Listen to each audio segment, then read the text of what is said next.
At a recent seminar we were working with the topic how to explore plants as a multi-purpose resource.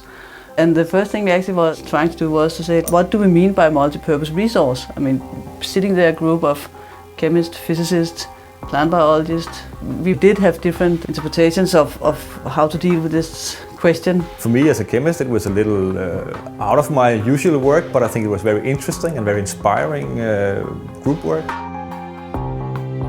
It has a huge potential impact on society. I mean, one of the big questions today is global warming, and part of the answer to global warming is sustainable use of resources, new way of using less energy, and I mean, in that context it's a super important topic.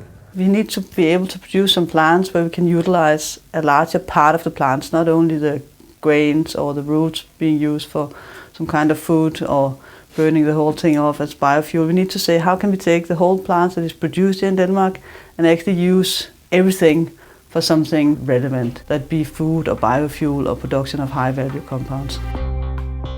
In Denmark or in Copenhagen we have a large biotech industry actually, and if we can exploit the knowledge, if we can create some background knowledge that can be exploited by the biotech industry, I mean, this would be perfect. This is actually how it should be. We generate some basic research that can be taken over later on. One thing is that we have a strong research community in the field, so we have a good starting point. Another thing is that I always think that interdisciplinary research is the most rewarding research. I think that is the core of nanoscience, that we bring together researchers, and in the dialogue between researchers with different views of nature, we meet and find new problems and new solutions.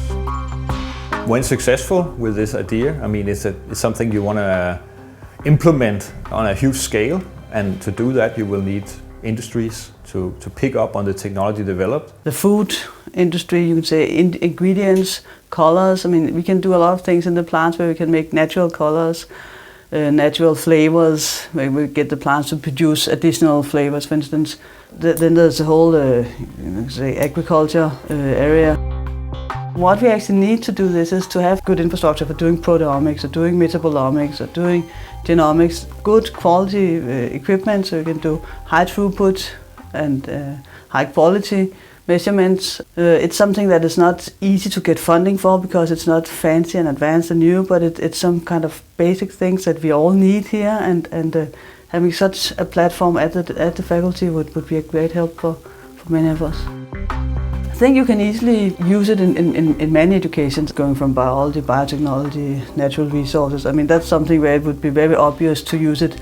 It could be as small cases in the classroom, but it could also be as bachelor projects and master projects. In the Nanoscience Center we educate students in interdisciplinary problems from the beginning, and I think that this is a fantastic case where you have a chance to discuss biology, chemistry, math modeling and so on in a framework of a relevant contemporary problem.